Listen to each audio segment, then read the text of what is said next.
Hello साथियों, नमस्कार। स्वागत है आपका अपने प्लेटफॉर्म मारवाड़ गुरुकुल पर। कैसे हो आप सभी? आशा करता हूँ ठीक ही होंगे, बढ़िया होंगे। पढ़ाई चल रही होगी, एग्ज़ाम नज़दीक हैं। सीटी का, ग्रेजुएशन का, फिर 12th का, फिर पशु परिचय का, फिर आरएस का, फिर इतने में लीड आ जाएगी पटवारी ग्राम से। तो इसका मतलब सर्दियाँ भी आ रही है, एग्ज़ाम भी आ रहे हैं। राजस्थान पुलिस की 9,000 पदों की घोषणा हो रखी है। तो अब हमें पढ़ाई रेगुलर जारी रखनी है और सिर्फ जीके नहीं पढ़ना है, अन्य सब्जेक्ट पर भी ध्यान देना है। कहते हैं ना, किसी एक सब्जेक्ट को छोड़कर आप सक्सेस या सफलता प्राप्त नहीं कर सकते। तो प्रत्येक सब्जेक्ट को पढ़ना है। कंप्यूटर भी पढ़ो, गणित भी पढ़ो। तो राजस्थान में तो एक रीति सी बन गई है, आउट ऑफ सिलेबस न दे तो क्या दे, क्योंकि इन्हें तो बच्चों को फेल करना है। इनके पास इतने लोग नहीं है, इस पर्याप्त संसाधन कि 15-16 सब्जेक्ट देकर भी इन्हें आउट ऑफ सिलेबस न दे। तो इन्हें ऐसा लगता है बच्चे 100 में से 100 ले आएंगे। तो आपका डर है ये आप लोगों का भय है इन्हें कि कहीं हमारी पोल ना खुल जाए कि भाई बच्चे मेरिट में आ रहे हैं, 100 में से 16 आ रहे हैं। तो ऐसा कुछ नहीं है। आपकी पढ़ाई जारी रखें, हर सब्जेक्ट के धुरंधर बने, प्रत्येक सब्जेक्ट को पढ़े। विज्ञान भी पढ़े, हिंदी भी पढ़े, कंप्यूटर, मैथ, रीजनिंग, इंडिया जी के, स्टेटिक, राजस्थान, मतलब ऑल राउंडर बनो आप। तो फिर देखो कहाँ से बनाते हैं, कहाँ आउट ऑफ सिलेबस जाते हैं ये लोग। चुन चुन के 80-90 टॉपिक में पूरा सिलेबस समझ जाता है। तो और अन्य बातें ना करते हुए हमारी क्लास की ओर ध्यान देंगे कि और आज हम पढ़ेंगे थे, पढ़ने का बोला था मैंने आपको बाबू जी के बारे में। ठीक है, बाबू जी लोकप्रिय लोक देवता। बाबू जी को लक्ष्मण का अवतार कहते हैं। अवतार किसका कहते हैं? लक्ष्मण का। लक्ष्मण का अवतार। फिर इनका जन्म जन्म कब हुआ था? तो 1239 ईस्वी। 1239 ईस्वी हुआ कहाँ? कोल्लू। कोल्लू वर्तमान में कहाँ पर है? फलोदी जिले में। फलोदी। मैं लिख रहा हूँ तो प्रत्येक चीज़ लिखिए, लिख कर याद करें। मेरी राइटिंग तो ऐसी है, आप तो अपनी कॉपी में जमा कर लिखें। पिता का नाम था दांदल जी राठौर, दांदल जी राठौर। माता का नाम कमला दे, कमला दे। और पत्नी का नाम था फूलम दे, पत्नी फूलम दे, फूलम दे, जिन्हें एक अन्य नाम से भी जाना जाता है, वो है सुपियार दे, सुपियार दे। अच्छा, इनके घोड़ी का नाम केसर कालवी, केसर कालवी। ठीक है। अच्छा, इनके गुरु का नाम गुरु समृद्ध भारती, समृद्ध भारती। उपनाम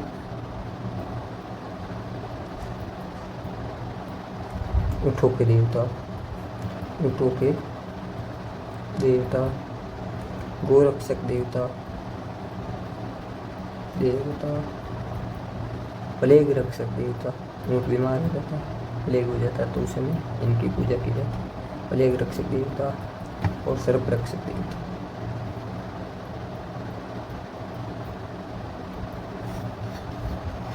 और एक सबसे महत्वपूर्ण जो इन्होंने फेरे लिए थे, फेरे कितने लिए थे? 3.5 फेरे लिए थे।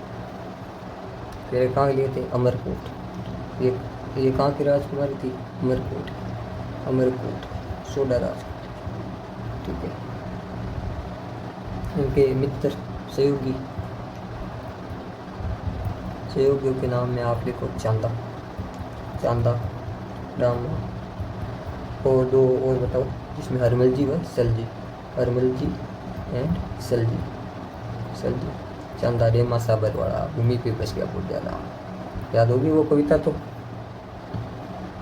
हमें क्यों याद होगी। युद्ध, युद्ध कौन सा किया था इन्होंने? डेचू का युद्ध, डेचू का युद्ध, जिसे 1276 ईस्वी में। बाबू जी वर्षे सामने कौन था? वर्षे जिंदराव खींची, जिंदराव, जिंदराव खींची, खींची इनकी जाति या शाखा है। एक था कहाँ का शासक? जायल नागौर। ये रिश्ते में बाबू जी के बहनों ही लगता था, बहनों, मतलब जीजा जी बोल सकता।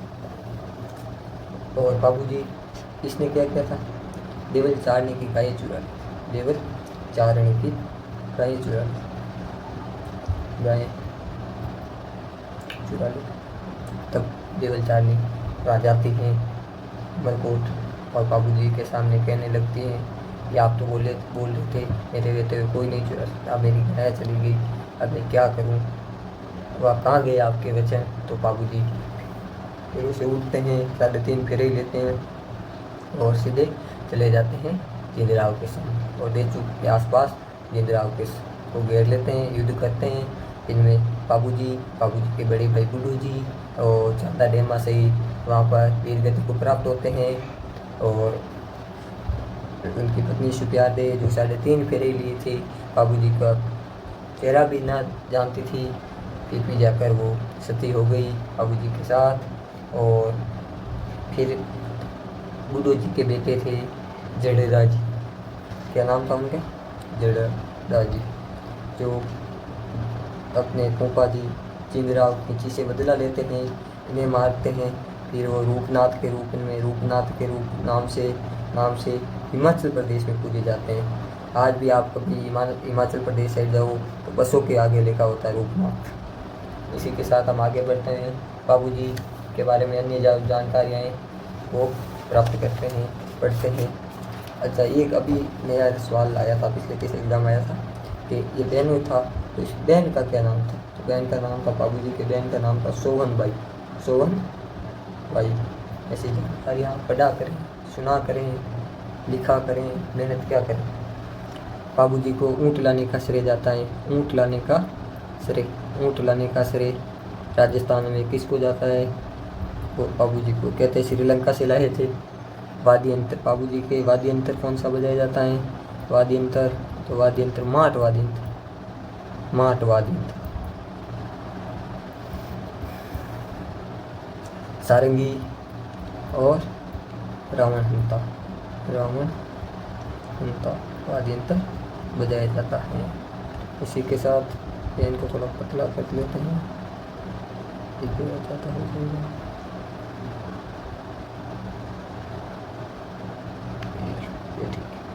चलो आगे बढ़ते हैं। मेला कब भरता है, बाबूजी की लोक गाथा कौन गाते हैं, सारंगी हैं जो थोरी जाति के लोग बजाते हैं, थोरी जाति। फिर बाबूजी का मेला चैत्र अमावस्या को मेला कब भरता है, पेन चेंज करें,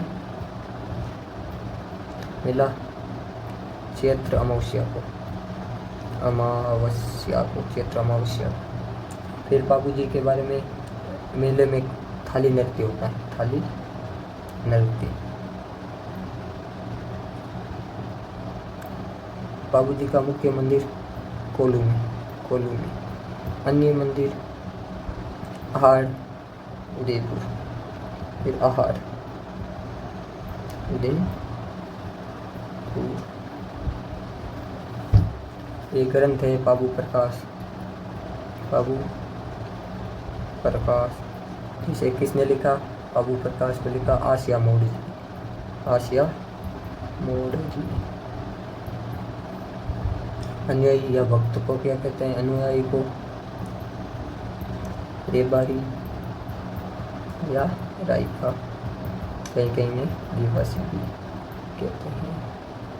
पाली शैली में रेबारी कहते हैं, फिर मारवाड़ में राइका कहते हैं और डॉक्यूमेंट में दिवासी कहते हैं।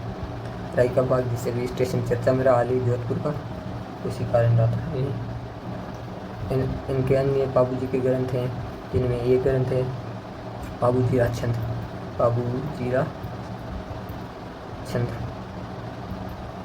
जिसे मैया पिट्ठू ने लिखा। बाबूजीरा दोहा ये लिखा था लखराज ने। इसी के साथ थोरी जाति के व्यक्तियों के बाबूजी ने गुजरात के शासक आना बगलेश्वर रक्षा की थी। इसी के साथ बाबूजी के बारे में जो सामान्य जानकारी मुझे भी दी थी वो मैंने आपके साथ साझा की। आपके पास कोई अन्य जानकारी हो तो हमारे साथ ज़रूर साझा करें। कमेंट बॉक्स में मैं सबके कमेंट देखता हूँ, पढ़ता हूँ। बने रहिए आपके अपने यूट्यूब चैनल पर। और कोई आपसे को कोई सजा हो, सजेशन हो तो मुझे ज़रूर दिया करें। मैं एंड थैंक यू। बने रहिए। मिलते हैं अगले वीडियो के साथ। खड़बूजी पढ़ेंगे अगली क्लास में। तब तक के लिए टेक केयर, ध्यान रखिए अपना, माता पिता का, और पढ़ते रहिए।